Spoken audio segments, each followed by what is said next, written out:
जो सरकार है वो जो घटनाएं होती हैं दिल्ली में, क्राइम सीन्स होते हैं, उसके साथ छेड़छाड़ हो रहा है। पोल्यूशन कैसा है दिल्ली का, एयर क्वालिटी इंडेक्स इतना बुरा हो गया है दिल्ली में। दिल्ली के जो प्राइवेट स्कूल्स हैं वो अपने फीस को लेके स्टैब्लिश नहीं कर पा रही हैं। दिल्ली की मुख्यमंत्री रेखा गुप्ता पर आम आदमी पार्टी का बड़ा तीखा पलटवार आया है। उन्होंने कहा है कि दिल्ली की जो गवर्नमेंट है, बीजेपी गवर्नमेंट ने, उसने जो सारे वादे किए थे दिल्ली में पूरा करने के लिए, एक साल में ऐसा कोई सा भी वादा पूरा होता हुआ नहीं दिख रहा है। दिल्ली के आम आदमी पार्टी के अध्यक्ष जो हैं सौरभ भारद्वाज, वो तो ऐसे ऐसे इल्जाम लगा रहे हैं, ऐसे सवाल पूछ रहे हैं रेखा गुप्ता से और दिल्ली सरकार से कि सच में लग तो नहीं रहा कि रेखा गुप्ता और दिल्ली जो गवर्नमेंट बीजेपी सरकार है वो दिल्ली में कुछ कर पा रही है। उनके सवालों की लिस्ट काफी लंबी है। हमने 4-5 सवाल आपके लिए उठाए हैं। आप इन सवालों को जरा ध्यान से सुनिए, ध्यान से देखिए और फिर आप खुद बताइए क्या दिल्ली में ऐसा कार्य होता दिख रहा है, क्या दिल्ली में ये सारे विकास होते दिख रहे हैं जो दिल्ली गवर्नमेंट ने दिल्ली में सरकार बनाने से पहले वादे किए थे। नमस्कार, मैं हूं आपका होस्ट अनुराग पांडे। आप देख रहे हैं आपकी खबर राजनीति। इस पूरे वीडियो का पूरा देखिएगा क्योंकि पूरे वीडियो में मैं स्टेप बाय स्टेप एक एक सवाल को 4-5 करके आपको बताऊंगा क्या ये मुद्दे सेम हैं बीजेपी का दिल्ली में जो आज भी सही हुआ है या नहीं हुआ है, बदलाव देखने को मिल रहा है या नहीं। तो वीडियो शुरू करते हैं।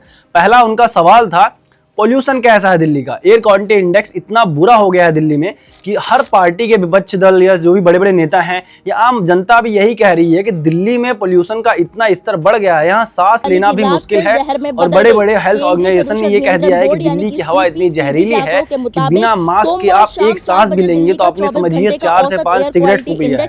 सच में ये रिपोर्ट्स का कहना है। दूसरा सवाल भी बहुत पेचीदा है। कहा जा रहा है कि दिल्ली में जो सरकार है वो जो घटनाएं होती हैं दिल्ली में, क्राइम सीन्स होते हैं, उसके साथ छेड़छाड़ हो रहा है। अभी जल्द ही जनकपुरी इलाके में जो हादसा हुआ था, एक बाइक गड्ढे में गिर गई थी, बाइक सवार, उसकी मौत हो गई थी।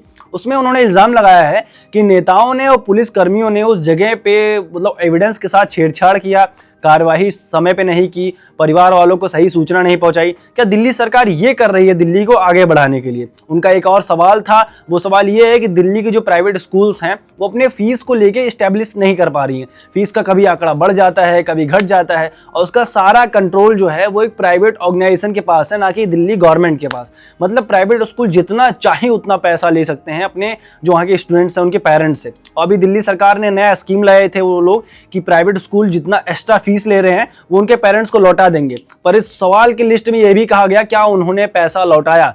उनका अगला सवाल सीधे रेखा गुप्ता से था। रेखा गुप्ता ने कहा था हम दिल्ली में सरकार बनाएंगे तो यहाँ की जो नदी है उसको हम बिल्कुल साफ कर देंगे। और उन्होंने कई सारी स्कीम चलाई थी, ये सफाई योजना, वो सफाई योजना, इसने स्ट्रीम्स खरीदेंगे, इतनी मशीनें आएंगी, ये साफ होगा, ये वो साफ होगा। पर यमुना क्या दिल्ली में सच में साफ दिखाई दे रही है? बिल्कुल नहीं। आप यमुना में जाके वहाँ पे हाल देखिए, वहाँ पे ऑन ग्राउंड हाल ऐसा है कि लोग वहाँ पे नहाने से भी बच रहे हैं। कई सारे स्किन प्रॉब्लम्स हो सकते हैं यमुना के पानी से, यहाँ तक कि कई सारी टेस्ट भी हुई उस वाटर को लेकर। तो ये कहा गया ये पानी पीने तो छोड़िए, नहाने लायक भी नहीं है। इससे आपके स्किन में भी कई सारे प्रॉब्लम्स आ सकते हैं अगर आपने रोजाना इसमें नहाना शुरू कर दिया। ये है दिल्ली की यमुना का हाल। एक और बड़ा आरोप लगाया गया है कि दिल्ली में जो छठ पूजा का प्रोग्राम था उसके लिए फेक यमुना बनाई गई थी। हाँ, ये बात भी सच सामने आई है। एक छोटा सा ऐसे कॉर्नर तालाब बनाया गया था, सारे तालाबों को घेर के उसके अंदर बहुत अच्छी सफाई करा दी गई थी। तो ये कहा गया था ये है असली यमुना, जो कि बिल्कुल फेक था। कई सारे वीडियोज में पता चला, कई सारे रिपोर्टर्स जो न्यूज रिपोर्टर होते हैं वो ऑन ग्राउंड देखने गए तो उनको सारा केस फेक लगा। वो फेक यमुना थी, असली यमुना का रुख ऐसा नहीं था जैसा वहां दिखाई दिया। ये सारे सवालों के साथ सौरभ भारद्वाज ने रेखा गुप्ता से सवाल किए बहुत सारा टाइम, मतलब उन्होंने कई सारी वो दिखाई कि हाँ ये है जिन्होंने वादा किया था सरकार बनाने से पहले, एक भी वादा इसमें से पूरा होता नहीं दिखाई दे रहा है। अब रेखा गुप्ता से साफ साफ सवाल है, आप इस पे जवाब कब देंगी? आपकी सरकार इस पे जवाब कब देगी? आपके आला अधिकारी इस पर जवाब कब देंगे? आपको क्या लगता है ये सारे मुद्दे, ये सवाल जो आए हैं ये सच है या गलत? दिल्ली में ऐसा विकास होता दिखाई दे रहा है या नहीं? या ये सवाल सच में बहुत इंपॉर्टेंट है दिल्ली की ग्रोथ को लेके? दिल्ली भारत की राजधानी है। आप अपनी राय कमेंट में जरूर बताइएगा।